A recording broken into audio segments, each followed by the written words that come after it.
All right, I was going to touch on this the other day, but I decided to save it. My thing is, I seen somebody predict that Malik Beasley was going to get $30 million a year. My thing, if I'm going to pay him 30, I might as well go get Derrick White. Real talk. If I'm going to pay 30 for Malik, I'd rather just go ahead and get Derrick White, in my opinion. So, honestly, that's just the way I feel. I'd rather get Derrick White, So that's how I feel about it. And no disrespect to him, but then the question becomes, if you get Derrick White, we touched on this a little bit the other day, and check out Detroit Pistons Talk playlist, hit the link tree, it's the first link in the description. Follow me everywhere. You go get Derrick White, then who do you bring off the bench? Do you prepare the package a day, Ivy? And I feel like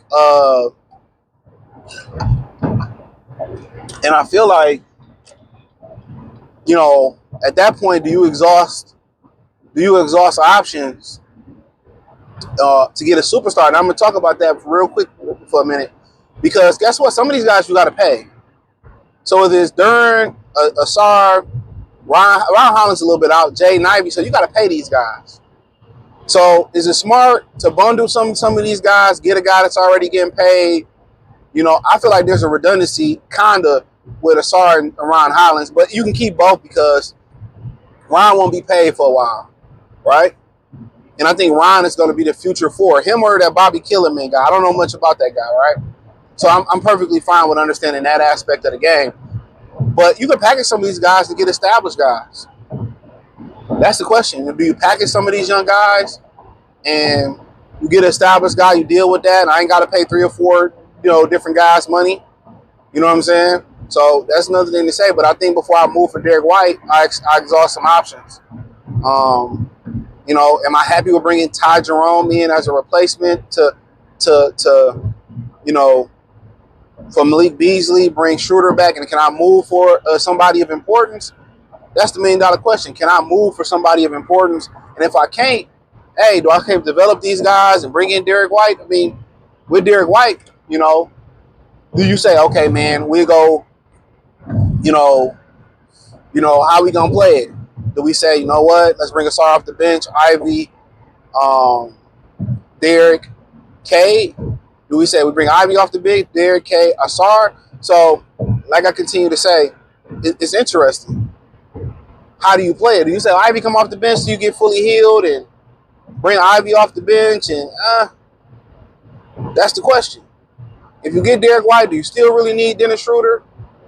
You know what I'm saying? Do you say, okay, I trade for Derrick White, bring in Ty Jerome, buy Schroeder, buy Malik Beasley?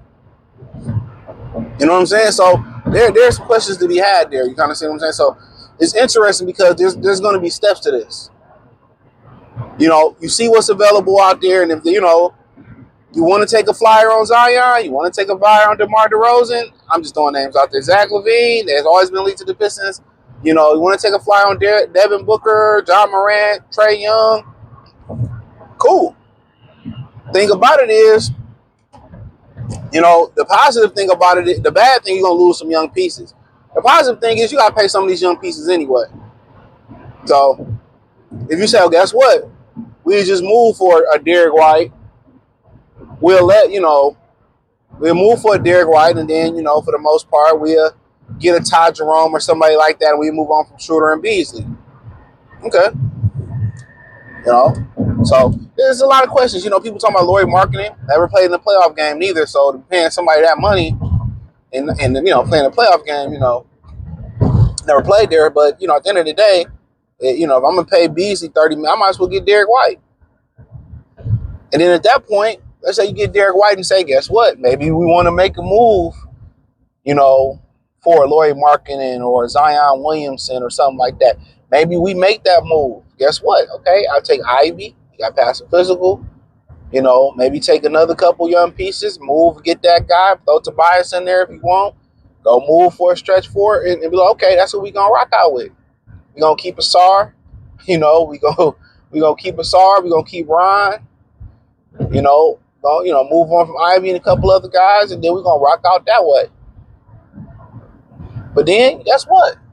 I can just keep all these guys together, see what happens next season. I got expiring Tobias contract at the trade deadline.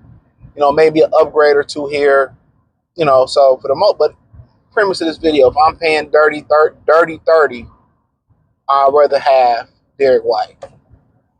You know, but it's going to be a lot of guys available. Shams said on ESPN that it's going to be a crazy offseason, and it will. The Pistons went from having $27 million cap to 19 because Cade made the All-NBA team. I had no issue with that. He deserved it. But guess what? You got Tobias Harris contract that's going to be attractive. It's expiring. You know, you got some guys playing for a contract in Jalen Duren and Jaden Ivey. So guys going to be healthy, hungry, and you got an owner that's willing to pay the luxury tax. But I'll tell you this, the rarity in the NBA where you can get a guy like Derrick White, or you can get a guy like Zion or Ja Morant or Trae Young or Devin Booker, and they are available, or you can get them an offer that you can't resist. And for the Pistons, you know, the thing about it is I don't want to give up a lot of young talent and then give up picks. That's the problem. I don't want to give up too much of both.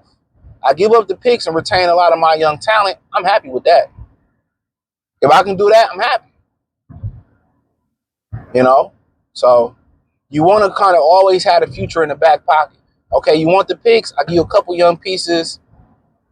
All right, you want a young piece? I'll give you a pick here or there. You know, not both. Then you win now mode. The Pistons are set up to win now and later. That's the beautiful thing. They set up for now and later, like the candy. So you know, in my opinion, I just wouldn't be comfortable with giving up both. So that's my opinion. But that's just my opinion on it. All right. So, but yeah, you know, but I'm paying 30, man. Go on and give me Derrick White, 28 mil or whatever.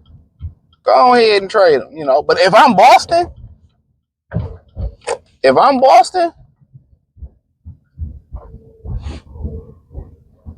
I ain't breaking shit up. If I'm Boston, I ain't breaking a damn thing up. Maybe I'll trade Porzingis or something like that. But I ain't try. Man, I'm gonna wait till Jason Tatum get back. You know what I'm saying? And we just gonna let Jaylen Brown do his thing next season. So yeah, I ain't giving shit up. Maybe get a new coach. Hate to advocate for that dude to get fired, but to allow Boston to continue to shoot that many threes, like, he's not the smartest coach in the world. But hey, that's all I had to say. Check out the Detroit Pistons Talk playlist. Thumbs up the video, share the video, subscribe to the channel. The subscribe button is the bell icon button. Hit all notifications, increase your chance, get notifications. We go live or drop video. Hit the link tree. You can find me on like everywhere, X, Instagram, wherever I'm posting that. I do appreciate y'all for supporting the channel. Best way to donate, share the video, thumbs up, subscribe to the channel. Check out Detroit Pistons Talk playlist and let me know what you think in the comment section. Peace.